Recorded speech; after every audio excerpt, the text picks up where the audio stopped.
श्री शिवाय नमस्तुभ्यम। दोस्तों, आप सभी लोग जानते हो कि 8 मार्च 2024 को है साल की सबसे बड़ी महाशिवरात्रि। दोस्तों, महाशिवरात्रि का दिन पूरे साल में एक बार आता है, इसलिए दोस्तों इस मौके को आप लोगों को बिल्कुल भी नहीं छोड़ना चाहिए। और इस साल में पड़ने वाली 8 मार्च की जो महाशिवरात्रि है, इस महाशिवरात्रि पर आप लोगों को 5 दीपक वाला उपाय जरूर करना चाहिए। अब आप ये बिल्कुल मत समझना कि ये 5 दीपक वाला उपाय वो उपाय है जो कि हम सोमवार के दिन करते हैं। ये वाला उपाय थोड़ा अलग है, इसीलिए दोस्तों इस उपाय को पहले पूरा सुन लेना, क्योंकि इसमें दीपक लगाने के स्थान अलग है, दीपक को तैयार करने की पूरी विधि अलग है ना। तो इसीलिए आप लोग इस उपाय को थोड़ा अलग तरीके से जो है समझ लीजिएगा। ये उपाय विशेष रूप से महाशिवरात्रि के दिन आप लोगों को करना है, और ये 5 दीपक वाले उपाय को करने से आप लोगों के जीवन में जो भी दुख और परेशानी होगी, चाहे वो धन संपदा की हो, चाहे आपके घर में पैसों की कमी हो, या है आपकी कोई मनोकामना हो, या आपके घर में कोई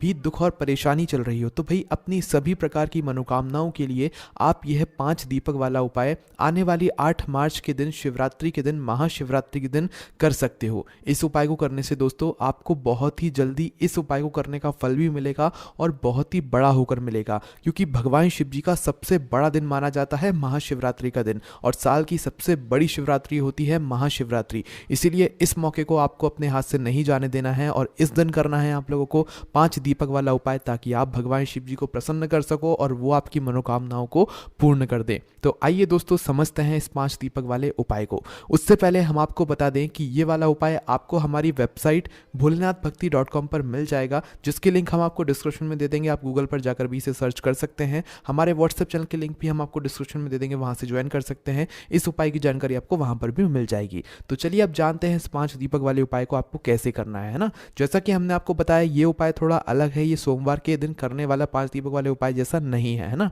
तो सीधी सी बात है दोस्तों, इस 5 दीपक वाले उपाय में 5 दीपक वाला उपाय नाम में ही आ रहा है कि इसमें हमें 5 दीपक तो तैयार करने ही करने हैं। पर उससे पहले हम ये समझ लेते हैं कि इस उपाय को करना किसको है, किस समय करना है। तो देखिए, इस वाले उपाय को घर की माताओं बहनों को करना है। घर की सभी माताओं बहनों को नहीं करना है, घर की जो भी एक बड़ी माता बहन हो, भाई उस माता बहन को जो है ये 5 दीपक वाला उपाय करना है। घर के सभी सदस्यों को करने की कोई जरूरत नहीं है ना। अगर किसी कारणवश घर में माताएं बहनें उपस्थित नहीं हैं, तो कोई भी बड़े जो होंगे घर के, वो इस उपाय को कर सकते हैं, ठीक है। पर घर परिवार में से कोई भी एक ही सदस्य अगर इस उपाय को करेगा, तो भी उस उपाय का फल उसके पूरे घर परिवार को मिल जाएगा, ठीक है। इसलिए घर का कोई एक ही सदस्य इस 5 दीपक वाले उपाय को करे। अब आपको ये तो पता चल गया कि इस उपाय को विशेष रूप से माताओं बहनों को करना है, पर किस समय करना है, अब ये भी आप लोग जान लीजिए। तो देखिए, ये जो 5 दीपक वाला उपाय है, ये विशेष रूप से शाम के समय प्रदोष काल में ही होगा। उसका सबसे बड़ा कारण क्या है, क्योंकि जो दीपक होते हैं वो मुख्य रूप से जो है प्रदोष काल में शाम के समय जलाए जाते हैं, या तो रात्रि के समय जलाए जाते हैं। इसीलिए आप लोगों को ये वाला उपाय शाम के समय प्रदोष काल में करना है। यहाँ पर भी अब ये प्रश्न आता है कि भाई जो शाम का समय है या जो प्रदोष काल का समय है, ये कितने बजे से लेकर कितने बजे तक का होता है, और महाशिवरात्रि के दिन विशेष रूप से हमें इस उपाय को शाम के समय कब से लेकर कब तक के बीच में कर लेना है। तो देखो, यहाँ पर हम आपको पहली बात तो ये बता दें कि महाशिवरात्रि के दिन कोई समय मान्य नहीं होता, कुछ नहीं होता। महाशिवरात्रि का पूरा दिन भगवान शिव जी की पूजन अर्चना के लिए होता है। तो इस दिन किए जाने वाले सारे उपाय आप पूरे दिन में कभी भी कर सकते हो। पर ये जो 5 दीपक वाला उपाय है, इसमें हमें दीपक जलाने हैं, इसलिए ये उपाय जो है विशेष रूप से शाम के समय या प्रदोष काल में ही होगा। अब दोस्तों, वो शाम का समय या प्रदोष काल का समय होता कब का समय है, ये भी आप लोग सुन लीजिए। देखिए, शाम का या प्रदोष काल का जो समय होता है, वो शाम के 6 बजे से लेकर 7 बजे के बीच का समय होता है। इसलिए आप लोग इस 5 दीपक वाले उपाय को महाशिवरात्रि के दिन इस समय के बीच में आप लोग कर सकते हैं, ठीक है। पर जरूरी नहीं है कि इस समय के बीच में ही करें। आप लोगों को भी बहुत सारे काम होंगे, या आप उपाय की तैयारी को करने में थोड़ा देर हो जाए, तो भाई आप लोग 7 बजे से लेकर रात को 10 बजे के बीच में भी ये वाला उपाय कर सकते हैं, या तो 10 बजे के बाद भी, जब तक आपके घर के आसपास के जो मंदिर हैं वो खुले रहते हैं ना, जब तक आप लोग ये वाला उपाय कर सकते हैं। और अगर मंदिर बंद भी हो जाता है ना, तो भी कोई टेंशन लेने वाली बात नहीं है, क्योंकि इस उपाय की सबसे बड़ी खासियत भी यही है। कहने का मतलब यह है कि शाम के समय से लेकर आपका जब मन करे रात्रि तक, जब तक आप इस उपाय को कर सकते हो, क्योंकि भाई महाशिवरात्रि के दिन का कोई समय नहीं होता है कि इस समय हमें ये वाला उपाय करना है या इस समय हमें ये वाला उपाय करना है। आपके पास शाम के समय से लेकर पूरा रात का समय है, आप कभी भी इस वाले उपाय को कर सकते हो, ठीक है। लगभग 12 बजे तक तो आप कर ही कर लेना है ना, किसी भी हालत में। तो दोस्तों, अब हम समझते हैं उपाय को कि ये उपाय होगा कैसे। तो देखिए, 5 दीपक वाला उपाय है, तो 5 दीपक तो यहाँ पर बनेंगे ही बनेंगे। यहाँ पर सबसे बड़ी चीज ये निकल कर आती है कि ये 5 दीपक होंगे कैसे। तो देखिए, दीपक 2 प्रकार के होते हैं, एक होते हैं मिट्टी के और एक होते हैं आटे के। पर इस इस उपाय में जो आप दीपक तैयार करोगे वो आटे की दीपक तैयार करोगे, क्योंकि इस समय अगर हम आपसे बोलें कि 5 मिट्टी के नए दीपक आपको लेकर आने पड़ेंगे तो वो आप नहीं ला पाओगे। इसीलिए इस उपाय में आप लोगों को 5 आटे के दीपक तैयार करने हैं। जो आटे के दीपक आप लोग तैयार करोगे वो आटा अलग ही निकालोगे, उसे अलग से गूंदोगे थोड़ा सा पानी डालकर। उसके अंदर कुछ भी नहीं आपको डालना है, ना तो नमक डालना है, ना कुछ भी चीज़ नहीं डालना है, मात्र आटा लेकर उसे गूंद लेना है और 5 आटे के जो दीपक होगा उसको मतलब थोड़ा तैयार कर लेना है उस आटे को, है ना। फिर उसी आटे से 5 दीपक आपको तैयार करने हैं। कितने बड़े तैयार करोगे? मीडियम साइज के, ठीक है, ना बड़े हों ज़्यादा ना ज़्यादा छोटे हों, ठीक है।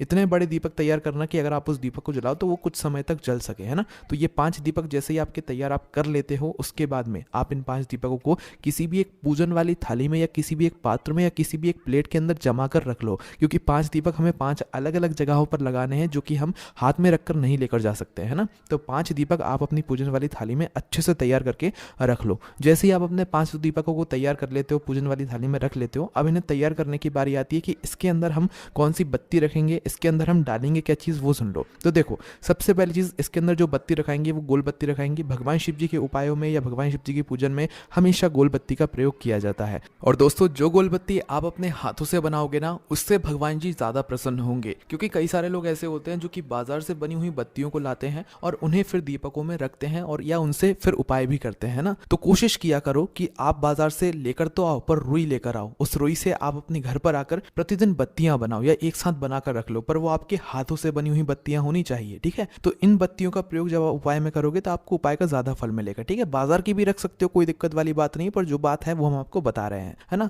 तो आपके घर में अगर रुई है तो भाई उस रुई से आप अपने हाथों से 5 जो है गोल बत्तियां बनाकर तैयार कर लो, है ना। जैसे ही आपकी 5 गोल बत्तियां बनकर तैयार हो जाती हैं तो इन 5 दीपकों के अंदर एक एक बत्ती यहाँ पर आप लोग रख दो, है ना। रखने के बाद इसके अंदर आप लोग क्या चीज डालोगे, तो देखो इसके अंदर सिर्फ और सिर्फ विशेष रूप से महाशिवरात्रि के दिन आप लोग शुद्ध देसी गाय का घी डालोगे। यहाँ पर कोशिश करना कि शुद्ध देसी गाय का घी आप लोग डालो। ये थोड़ा महंगा मिलेगा पर इस उपाय का आपको फल भी बहुत बड़ा मिलेगा, है ना। तो इसलिए ना भैंस का दूध मतलब भैंस का घी भी नहीं चलेगा यहाँ पर, ना तो यहाँ पर आप लोगों का बाजार का मिलावटी घी चलेगा, शुद्ध देसी गाय का घी ही चलेगा। इसलिए आप लोग ये प्रश्न नहीं करना कि भाई ये घी अगर ना हो, शुद्ध देसी गाय का घी अगर ना हो तो क्या करें।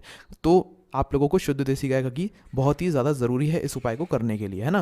भाई आपका शुद्ध देसी गाय का घी आपके पास आ जाता है। अब इसके बाद में आप जिस समय भी, शाम के समय, प्रदोष काल से लेकर रात्रि के समय तक जब भी आप उपाय कर रहे हो, शाम के समय थोड़ी शुद्धता का ध्यान रखिएगा। आप लोग हाथ मुंह धोकर मतलब ये उपाय को कर सकते हो, क्योंकि शाम के समय आप लोग नहाना ज़्यादा ज़रूरी नहीं है। सुबह ज़रूर आप लोग अच्छे से स्नान कीजिएगा और नए और धुले हुए वस्त्र पहनिएगा, ठीक है, क्योंकि महाशिवरात्रि का दिन रहेगा। शाम के समय आप हाथ मुंह धोकर जो है इस उपाय की तैयारी को शुरू कर देना और थोड़ा समय पहले ही करना, क्योंकि इस तैयारी को करने में आपको लगभग आधा घंटा लग जाएगा, है ना।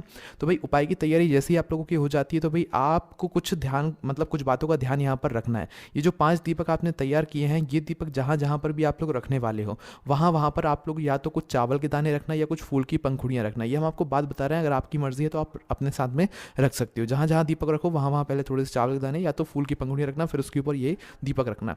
इसके बाद में दोस्तों, जो इन 5 दीपकों को आप लोग क्या करोगे, घर से दीपक जलाकर नहीं लेकर जाओगे। ये जहाँ पर ये 5 दीपक रखाएंगे वहाँ पर जाकर ही आप लोग जो है अपने इन 5 दीपकों को जलाओगे। और इन दीपकों को जलाने के लिए जो माचिस आप लोग लेकर जाओगे वो अपनी ही लेकर जाओगे। किसी और की माचिस अगर आपने ले ली इस उपाय को करने में तो भाई इस उपाय का फल उस व्यक्ति को भी मिल जाएगा जिस व्यक्ति की आप लोग माचिस ले रहे हो। तो अपने घर से अपनी ही माचिस लेकर जाना विशेष रूप से, ठीक है। तो दोस्तों, अब हमारे 5 दीपक भी तैयार हैं और अब हम इस उपाय को करने के लिए भी तैयार हैं। तो आप शाम के समय प्रदोष काल में आप अपने घर से निकलिएगा। अब देखिए 5 दीपक है, 5 अलग अलग जगहों पर रखाएंगे, जिसमें से जो सबसे पहला दीपक रखेगा या सबसे पहले स्थान पर जहां पर आप लोगों को जाना है वो है दोस्तों भगवान शिव जी का मंदिर। अब जैसा कि हमने आपसे बोला था कि अगर आप ज्यादा रात्रि में अगर आप लोग ये वाला उपाय कर रहे हो और मंदिर बंद हो चुका है तो भी आप लोग इस वाले उपाय को कर सकते हो, क्योंकि इस वाले उपाय में आपको पहले वाले दीपक को भगवान शिव जी के मंदिर के अंदर नहीं रखना है, भगवान शिव जी के मंदिर की चौखट पर रखना है। तो आपको सबसे पहला दीपक लेकर मतलब 5 दीपक लेकर तो एक साथ ही जाना है, पर जो उसमें से पहला दीपक जो जलेगा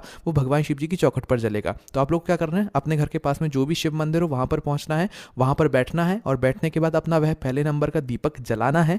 दीपक जलाकर आप लोगों को क्या करना है, इस दीपक को आपको विशेष रूप से भगवान शिव जी की चौखट पर रखना है, ठीक है। आप चाहो तो मंदिर के अंदर प्रवेश करके भगवान शिव जी के दर्शन करके उसके बाद में अंदर के अंदर ही जो है आप लोग क्या कर सकते हो, दीपक जलाकर भगवान शिव जी की चौखट पर आकर रख सकते हो। किस साइड रखोगे, तो देखो ऐसा कोई जरूरी नहीं है कि आप लेफ्ट साइड रखो या राइट साइड रखो, पर आपका जो राइट हैंड साइड पड़े भाई आप उस राइट हैंड साइड पर अपना ये पहले नंबर का दीपक शिव जी के मंदिर की चौखट पर या गेट पर बाहर की साइड में रख सकते हो। ठीक है, मंदिर बंद हो गया है तो भाई बाहर की साइड ही आप लोग जो है रख देना इस पहले नंबर के दीपक को। और भगवान से मन ही मन या मतलब कैसे भी आप अपनी वह मनोकामना बोलना जिस मनोकामना के लिए आप लोग अपना ये 5 दीपक वाला उपाय कर रहे हो। ठीक है, उसके बाद में दोस्तों अब दूसरे नंबर के दीपक को जलाने के लिए आप लोग कहां पर जाओगे? देखो, पहला दीपक जला दिया, अब दूसरे नंबर को दीपक जलाने के लिए आप लोग जाना बेलपत्री के पेड़ के नीचे। उस शिव मंदिर के पास में जो भी बेलपत्री का पेड़ हो वहां पर पहुंचना। बड़ा वाला बेलपत्री का पेड़ होना चाहिए, छोटा नहीं होना चाहिए। बेलपत्री के पेड़ के नीचे बैठना, अपने दूसरे नंबर का दीपक अपनी माचिस से जलाना और उस दीपक को उठाकर बेलपत्री के पेड़ के नीचे रख देना। वहां पर भगवान शिव जी, माता पार्वती जी, माता लक्ष्मी जी का विशेष रूप से ध्यान रखना। अगर आप लोग इस उपाय को धन प्राप्ति के लिए कर रहे हो या माता लक्ष्मी जी को प्रसन्न करने के लिए कर रहे हो तो, है ना।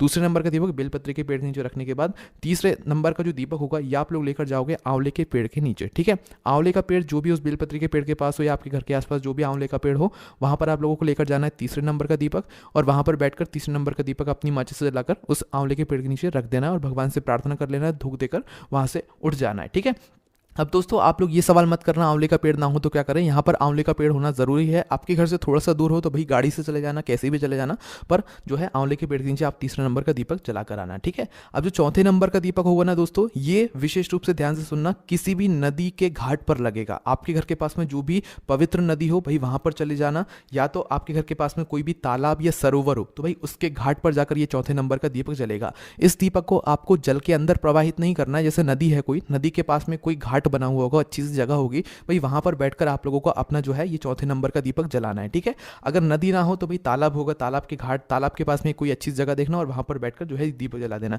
ये सरोवर होगा, ये सरोवर के पास में बैठकर कहीं पर भी अच्छा सा घाट देखकर वहां पर ये दीपक जला देना और भगवान शिव जी का नाम लेते हुए प्रार्थना कर लेना। ठीक है, तो यहां पर आपने 4 दीपक जला दिया, अब आपको बचा है 5वां और आखिरी नंबर का दीपक। तो इस 5वें और आखिरी नंबर के दीपक को आप लोग कहां पर जलाने के लिए जाओगे? सीधा आ जाओगे अपने घर के मेन गेट पर। ठीक है, आपके घर का जो मेन गेट है ना वहां पर आ जाओगे। अगर आप मल्टीज में या किराए के घर में भी रहते हो ना तो आपके किराए के घर का जो आखिरी मेन गेट है भाई वहां पर आप लोगों को आकर खड़े हो जाना है, या मल्टीज का जो आखिरी गेट है जहां तक आपका घर है, आपने जहां तक घर को खरीद कर रखा हुआ है। ठीक है, वहां तक मतलब उस मेन गेट पर आकर आप लोग खड़े हो जाना और अपना राइट हैंड साइड देखना, अपने मतलब अपने घर के मेन गेट के बाहर की साइड खड़े होना और अपना राइट हैंड साइड देखना। ठीक है, अपने घर को देखना और अपना राइट हैंड साइड देखना।